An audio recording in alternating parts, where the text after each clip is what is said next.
बिस्मिल्लाहिर्रहमानिर्रहीम। अस्सलाम वालेकुम व्यूअर्स, कैसे हैं आप? उम्मीद है आप सब खैरियत से होंगे। आज बबल किचन में एक और नई रेसिपी लेकर आई हूँ।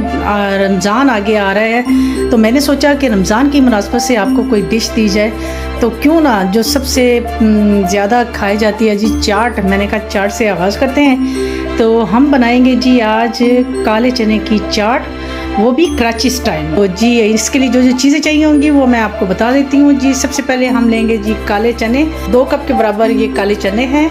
और 1 कप के बराबर इसमें जी जाएगा ये आलू जो मैंने बॉईल करके रख लिए हैं। और इसके अलावा जी टमाटर है, 1 अदद मैंने टमाटर बारीक बारीक चॉप कर लिया है। और जी मीडियम साइज़ के जाएंगे जी इसमें 2 अदद प्याज मैंने बारीक बारीक क्रश कर लिए हैं। और जाएगा इमली का पल्प और हरी मिर्चें। और मसालों में जाएगा जी लाल मिर्ची, कुटी लाल मिर्च, धनिया और ज़ीरा मोटा मोटा इसको कूट ले। नमक है और लेमन जाएगा इसमें। और इसमें जाएगा जिंजर गार्लिक का पेस्ट।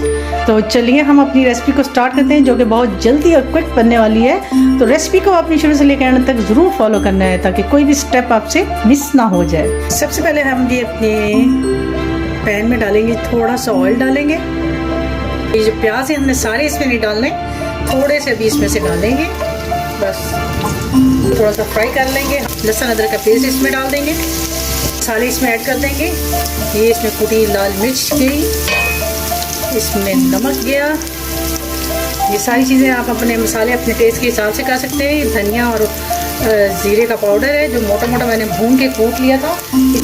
ये गई लाल मिर्ची। जो चने हैं उनको हम इसमें ऐड कर देंगे। हम इसमें डाल देंगे जी अपनी ये जो हरी मिर्च है मैंने आपको बताई थी वो इसमें चली जाएगी। जैसे ही 2 मिनट होंगे तो हम अपने चूल्हे को कर देंगे जी बंद। अब हमने इसमें डालने हैं जी ये जो प्याज मैंने आपको बताए हुए थे ये इसमें चले जाएंगे। आलू आपको जो बताए हुए थे वो इसमें ऐड कर देंगे। टमाटर भी इसमें चले जाएगा।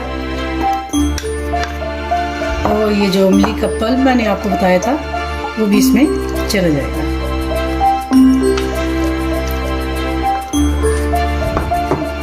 और साथ ही इसमें जाएगा जी हरा धनिया। ये मैंने फ्रीज करके रखा हुआ है धनिया। थोड़ा सा डालेंगे जी लेमन, थोड़ा सा चाट मसाला, ये ऑप्शनल है, अगर आप डालना चाहें तो डाल लें वरना इसको छोड़ दें। और अब हम इसको करेंगे जी मिक्स करेंगे। ये रमज़ान में आप अफ्तारी के टाइम बनाइए और इन्जॉय कीजिए मेरी रेसिपी, इंशाल्लाह आपको बहुत पसंद आएगी। और इसके ऊपर आप पापड़ी भी डाल सकते हैं और इसके अलावा सवियाँ जो होती हैं आपके वो भी डाल सकते हैं आप। तो ये थी हमारी आज की रेसिपी और यकीनन ये आपको देखने में भी मज़ेदार लग रही होगी, तो इंशाल्लाह खाने में भी ये बहुत ही मज़े की होगी।